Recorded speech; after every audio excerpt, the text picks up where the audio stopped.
Thank you, Chief, for talking to me today. I appreciate it. I appreciate the opportunity just to meet with you and talk about these things. Thank you. You're Vallejo's first Black police chief. How does that feel? Well, that feels great. As an African-American chief, I have a different perspective because I had a different experience coming up.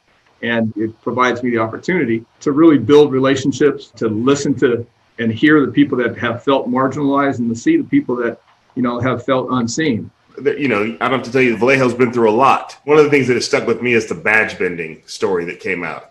I can just say that matter is under investigation. Anyone who celebrates the killing of a human being by bending the badge is not fit to wear our patch.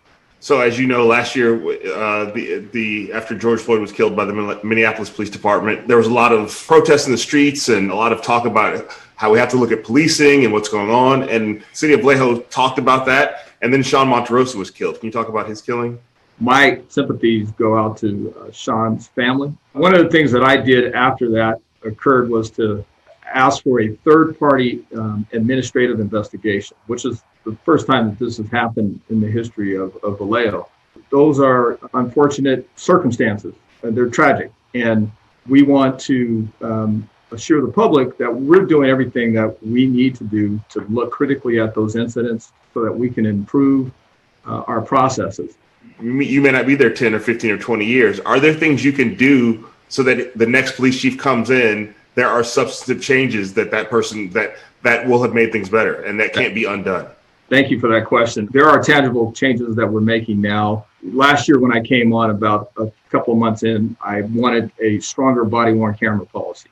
I wanted to go from should activate to shall activate on every contact. We had that change happen. I also wanted a de-escalation policy. That was passed, I believe, in April of last year, about 4 months after I arrived.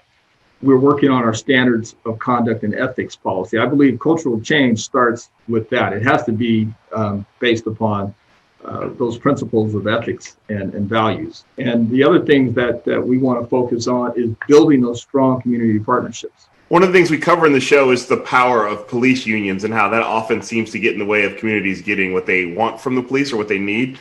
I know that at one point I read an article that said that you wanted to let an officer go who'd been involved in a shooting, in a killing, but you weren't able to. Is that frustrating? It is a process. We have to respect the process. And so when it comes to discipline, I firmly believe that we have to protect the right of the employee and the community. I mean, I just imagine that a lot of the people whose family members were killed by officers in the Vallejo Police Department still live there. Those officers still work there. So it's got to be difficult for those people to know that inside the police force, there are people who harm their loved ones. Well, all loss of life is tragic. And my sympathies go out to those family members.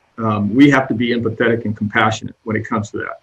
One of the things that we are creating are courageous conversations so that we can have conversations with family members that have lost a loved one. And so we want to rebuild those relationships and we want to reconcile. And as we reform the department, we want them to be part of those conversations.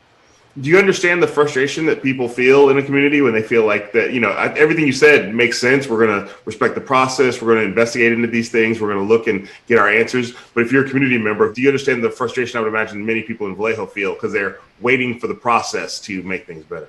Absolutely. This is important. It's important to me that we approach these community concerns with empathy and compassion.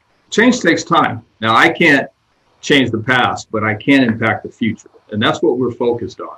It seems like a lot of what you're saying is going to require patience from the people of Vallejo. How do you expect them to have patience? Where do you expect them to get this patience from? Well, I want them to have patience. I want them to have hope. But I also want them to understand what has happened.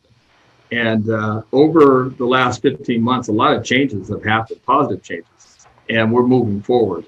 We are advancing. We're making significant changes, and we're building relationships.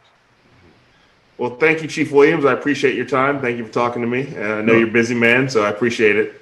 No, we appreciate this opportunity. Thank you, Kamal. We really do. Thank you.